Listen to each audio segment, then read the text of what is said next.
Hi all welcome to my channel. This is Kriti. ಇವತ್ತು ನಾನು ನಿಮಗೆ ಈಸಿಯಾಗಿ ಫಿಶ್ ಫ್ರೈನ ಹೆಂಗೆ ಮಾಡೋದು ಅಂತ ಹೇಳ್ಕೊಡ್ತೀನಿ. ಸೊ ಫಿಶನ್ನು ಈ ರೀತಿಯಾಗಿ ಕಟ್ ಮಾಡಿಕೊಂಡು ಅದಕ್ಕೆ ಸ್ವಲ್ಪ ಉಪ್ಪು, ಅರಿಶಿನ ಹಾಗೆ ಜಿಂಜರ್ ಗಾರ್ಲಿಕ್ ಪೇಸ್ಟನ್ನ ಹಾಕಿ ಚೆನ್ನಾಗಿ ಮಿಕ್ಸ್ ಮಾಡಿ ಇಡಿ. ಹಾಗೆ ಮಸಾಲೆಗೆ ಸ್ವಲ್ಪ ಜೀರಿಗೆ ಹಾಗೆ ಪೆಪ್ಪರ್, ಸ್ವಲ್ಪ ಬ್ಯಾಡಗಿ ಮೆಣಸಿನ್ಕಾಯಿ, ಹಾಗೆ ಸ್ವಲ್ಪ ಕೊತ್ತಂಬರಿ ಬೀಜ, ಸ್ವಲ್ಪ ಹುಣಸೆ ಹಣ್ಣು, ಹಾಗೆ ಗಾರ್ಲಿಕ್, ಸ್ವಲ್ಪ ಒಂದು ಸಣ್ಣ ಚೂರು ಜಿಂಜರನ್ನು ಹಾಕಿ ಮಿಕ್ಸಿ, ಒಂದು ಸಣ್ಣ ಚೂರು ಈರುಳ್ಳಿಯನ್ನು ಹಾಕಿ ಮಿಕ್ಸಿ ಮಾಡ್ಕೊಳ್ಳಿ. ಚೆನ್ನಾಗಿ ಪೇಸ್ಟ್ ಆಗಬೇಕು. ಅದಕ್ಕೆ ಸ್ವಲ್ಪ ಉಪ್ಪನ್ನು ಹಾಕಿ ಚೆನ್ನಾಗಿ ಪೇಸ್ಟ್ ಮಾಡ್ಕೊಳ್ಳಿ.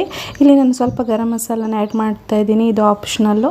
ಈ ರೀತಿಯಾಗಿ ಮಿಕ್ಸಿ ಮಾಡ್ಕೊಂಡ ನಂತರ ನಾವೇನು ಫಿಶನ್ನು ಮ್ಯಾರಿನೇಟ್ ಮಾಡಿ ಇಟ್ಕೊಂಡಿದ್ದೀವಲ್ಲ ಆ ಫಿಶ್ಶಿಗೆ ಹಾಕಿ ಚೆನ್ನಾಗಿ ಏನು ಮಾಡಿ ಮಸಾಲೆನ ಹಾಕಿ ಚೆನ್ನಾಗಿ ಫ್ರೈ ಮಾಡಿ. ಇದು ತುಂಬ ಚೆನ್ನಾಗಿರುತ್ತೆ, ತುಂಬ ಈಸಿಯಾಗಿ ಮಾಡ್ಬೋದು. ಎವ್ರಿ ಟೈಮು ಅದೇ ಮಸಾಲೆನ ಹಾಕಿ, ಗರಂ ಮಸಾಲೆನ ಹಾಕಿ ಫಿಶ್ ಫ್ರೈ ಮಾಡೋದಕ್ಕಿಂತ ಈ ಒಂದು ಸಿಂಪಲ್ ಆದಂಥ ಮೆಥಡಲ್ಲಿ ಫಿಶ್ ಫ್ರೈ ಮಾಡಿ. ಹಾಗೆ ಫಿಶ್ಶಿನ ಮೊಟ್ಟೆ ಇತ್ತು, ಅದಕ್ಕೆ ಸ್ವಲ್ಪ ರವೆಯನ್ನು ಮತ್ತು ಮಾಡಿರುವಂಥ ಮಸಾಲೆನ ಹಾಕಿ ಮಿಕ್ಸ್ ಮಾಡಿ ಅದನ್ನು ಕೂಡ ಫ್ರೈ ಮಾಡಿದ್ದೆ. ತುಂಬ ಚೆನ್ನಾಗಿ ಬಂದಿತ್ತು. ನಿಮಗೆ ಈ ವಿಡಿಯೋ ಇಷ್ಟ ಆಯಿತು ಅಂತ ಅಂದ್ಕೋತೀನಿ. ಇಷ್ಟ ಆದರೆ ನನ್ನ ಚಾನಲ್ನ ಸಬ್ಸ್ಕ್ರೈಬ್ ಮಾಡಿ, ಹಾಗೆ ಫಾಲೋ ಮಾಡಿ. ನಿಮಗೆ ಒಳ್ಳೊಳ್ಳೆ ಇಂಥ ವೀಡಿಯೋದೊಂದಿಗೆ ಮತ್ತೆ ಬರ್ತೀನಿ. Thank you for watch. ಅಡೆತಡೆಗಳಿಲ್ಲದ ಜೀವನನೇ ಅಲ್ಲ ಅಂತ ಹೇಳ್ತಾ ಇವತ್ತಿನ ವ್ಲಾಗನ್ನು ಮುಗಿಸ್ತಾ ಇದ್ದೀನಿ.